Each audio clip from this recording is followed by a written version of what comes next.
11 साल, एक संकल्प, युवाओं को सिर्फ डिग्री नहीं, दिशा देने का। शिक्षा से लेकर स्टार्टअप तक, कौशल विकास मिशन से लेकर खेल तक, हर मोर्चे पर मोदी सरकार ने युवा भारत को आगे बढ़ाया है। और आज का युवा अब नौकरी चाहने वाला नहीं, नौकरी देने वाला भी बन रहा है। और यह कहानी है उस अमृत पीढ़ी की जो भारत के विकास की इस वक्त अगुवाई कर रही है।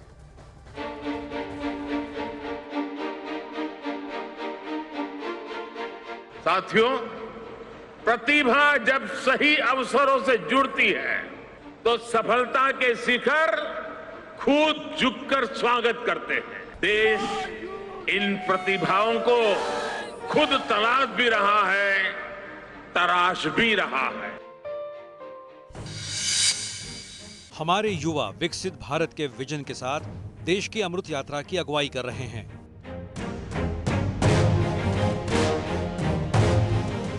युवा सशक्त भारत की धुरी, अमृत यात्रा के भागीदार, भविष्य के कर्णधार। देश के प्रधानमंत्री नरेंद्र मोदी कहते हैं, दुनिया ये मान चुकी है कि भारत के पास दो असीम ताकतें हैं, डेमोग्राफी और डेमोक्रेसी। भारत की इसी ताकत का आधार वो युवा हैं जिनकी आबादी की सबसे बड़ी हिस्सेदारी भारत के ही पास है। देश की सबसे बड़ी ताकत उसकी युवा पीढ़ी है। नेशनल एजुकेशन पॉलिसी से लेकर स्टार्टअप इंडिया तक भारत के युवाओं के सपनों को पंख लग चुके हैं। 11 साल में भारत की अमृत पीढ़ी न सिर्फ सीख रही है, अगुवाई करना भी सीख चुकी है।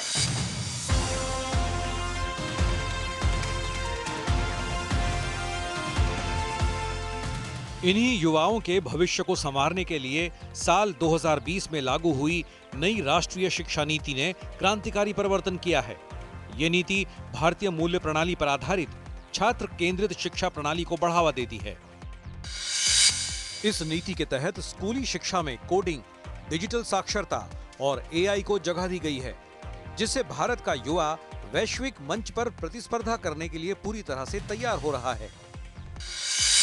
प्रधानमंत्री नरेंद्र मोदी कहते हैं, मैं और आप, हम सभी को विकसित भारत के लिए लोगों को प्रेरित करना चाहिए, खासकर युवाओं को इस सपने को साकार करने के लिए उत्साहित करना चाहिए। इन 11 वर्षों में शिक्षा के साथ साथ कौशल विकास पर भी खास जोर दिया गया है।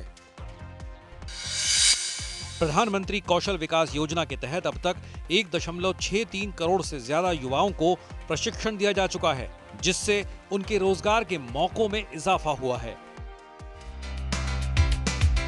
सरकार द्वारा 10 लाख केंद्रीय सरकारी नौकरियों के लिए रोजगार मेला जैसे अभूतपूर्व भर्ती अभियान की शुरुआत की गई है। साथ ही अग्निपथ योजना के जरिए युवाओं को सशस्त्र बलों में सेवा का मौका दिया जा रहा है, जिसके जरिए सेनाओं में नया जोश और जज्बा भरने के साथ साथ उन्हें तकनीक प्रेमी बनाने की दिशा में एक क्रांतिकारी कदम उठाया गया है। बीते 11 सालों में मोदी सरकार का लक्ष्य केवल नौकरियां पैदा करना नहीं, बल्कि युवाओं को उद्यमिता की राह पर आगे बढ़ाना भी है।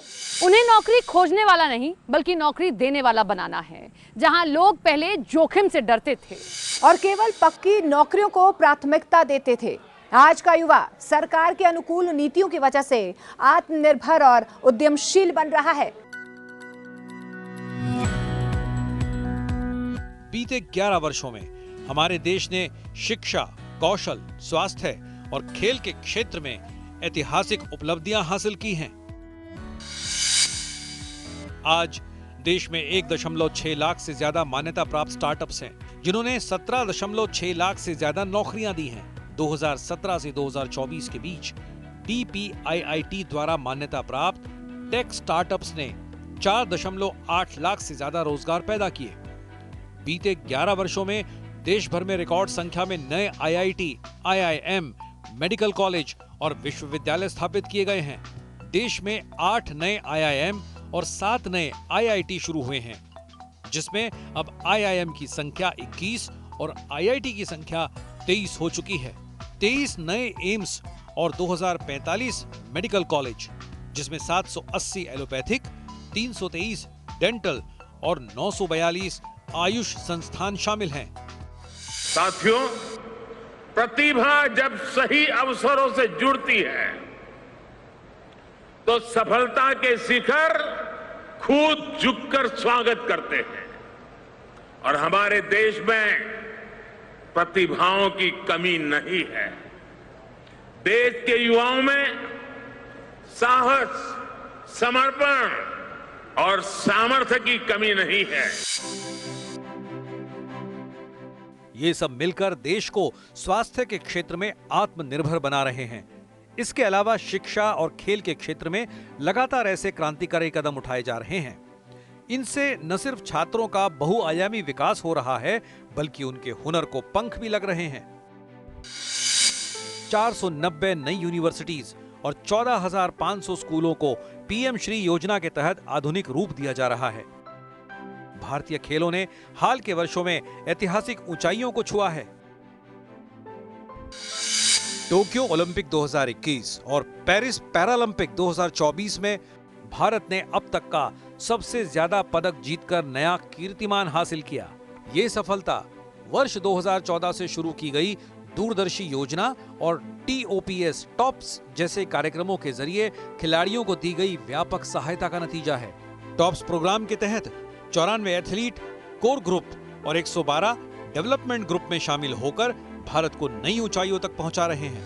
खेलो इंडिया अभियान ने खेल को जन आंदोलन में बदल दिया है, जिससे देश में खेलों की संस्कृति नई ऊर्जा के साथ पनप रही है। खेल प्रतिभाओं को जमीनी स्तर पर निखारने के लिए देश भर में 1048 खेलो इंडिया सेंटर स्थापित किए गए हैं। 3000 से ज्यादा एथलीट्स को खेलो इंडिया योजना के तहत 6.28 लाख वार्षिक आर्थिक सहायता दी जा रही है। देश इन प्रतिभाओं को खुद तलाश भी रहा है, तराश भी रहा है। आज देश के दूरदराज इलाकों से, गांवों कस्बों से, आदिवासी क्षेत्रों से हजारों युवाओं को खेलो इंडिया अभियान के तहत सिलेक्ट किया गया है, जिससे वे बिना किसी बाधा के अपने सपनों की उड़ान भर सकें। बीते 11 वर्षों में सरकार ने हर कदम पर युवाओं के सपनों को अपना संकल्प बनाया है। 2016 में शुरू हुए स्टार्टअप इंडिया अभियान ने भी युवाओं को शक्ति देने में अपनी अभूतपूर्व भूमिका अदा की है। सितंबर 2017 से फरवरी 2025 तक 8.59 करोड़ नए EPFO खातों का निर्माण हुआ, जो अपने आप में औपचारिक रोजगार का सबूत है। महामारी के बावजूद 2021-22 में 1.09 करोड़ नए EPFO सदस्य जुड़े। साथ ही भारत का कुल निर्यात 2024-25 में रिकॉर्ड 824.9 अरब अमेरिकी डॉलर तक पहुंच गया, जो 2013-14 के 466.22 अरब डॉलर से एक लंबी छलांग है।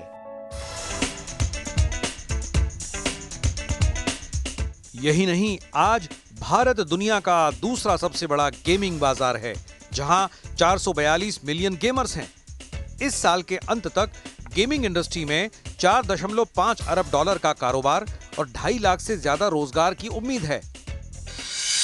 मुंबई में स्थापित ABGC XR centre of excellence देश को डिजिटल क्रिएटिविटी का वैश्विक केंद्र बना रहा है। World audio visual and entertainment summit यानी वेव्स, ये सिर्फ एक्रोनिम नहीं है, ये वाकई एक वेव है। और इस वेव पर सवार हैं फिल्में, म्यूजिक, गेमिंग। प्रधानमंत्री का सीधा संवाद भारतीय गेमर्स से ये दिखाता है कि सरकार युवाओं से जुड़ी हुई है।